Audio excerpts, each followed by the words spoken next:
હિંમતનગર તાલુકાના ઇલોલ અને રંગપુર પાટિયા નજીક આવેલી બાલાજી ઇસ્કોન કંપની વારંવાર વિવાદમાં જોવા મળી રહી છે, ત્યારે ફરી આજે એકવાર વિવાદમાં હિંમતનગર તાલુકામાં વરસાદને પગલે બાલાજી ઇસ્કોન કંપનીની દિવાલ ધરાશયી થવાથી કંપનીનું કેમિકલ યુક્ત પાણી ખેડૂતોના ખેતરોમાં ઘૂસી ગયું. કેમિકલ યુક્ત પાણી ઘૂસી જવાથી ખેડૂતોની જમીનો પડતર રહે છે.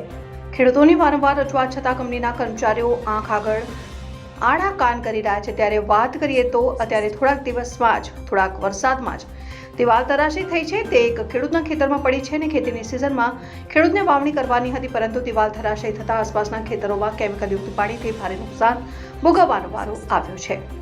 દિવાલ પડવાથી જે કંપનીનું કેમિકલયુક્ત પાણી હતું તે ખેડૂતના ખેતરમાં વહી ગયું છે, જેના કારણે ખેતીના પાકોમાં તેમજ જમીનમાં કોઈ પાક વાવીએ તો પાક કોહવાઈ જાય છે.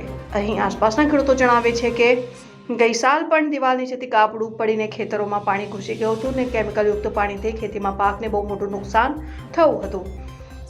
અને અમે રજૂઆત કરવા જઈએ તો અમને કંપનીના ગેટ આગળથી પાછા કાઢી મૂકવામાં આવે છે. અમારી જમીનો સસ્તા ભાવથી લઈ દેવાના ઈરાદાથી આ બાલાજી ઇસ્કોન કંપનીવાળા અમને આ પાણી છોડીને કે બીજી રીતે હેરાન કરે છે. મારું નામ જીતેન્દ્રભાઈ ઈશ્વરભાઈ પટેલ, પ્રેમપુરનો રહેવાસી છું. મારા ખેતરની બાજુમાં બાલાજી કંપનીની દિવાલ આવેલી છે.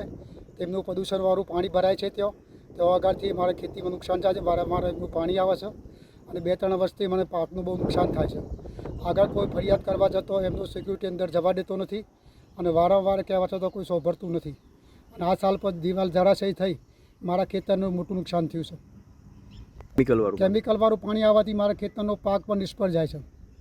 ગઈ સાલ પર મારા 3 ચોમાસું 3 પાક નિષ્ફળ ગયા હતા અને ખેતી જમીન મારી ચોમાસુમાં પડતર રહી હતી. અને આગલી સાલ પણ થોડું નુકસાન થયું હતું. આ સાલ પણ આ દિવાલ જરા થવાથી મારા ખેતરની વાવણી કરવાની તૈયારીમાં તો ના દિવાલ જતી પાણી ભરી જાય, કેમિકલ્સવાળું પાણી ભરી જાય, જે લીલું પાણી ખેતરમાં ભરાય છે. બધું કેમિકલ્સવાળું પાણી બધું ભરી જાય છે.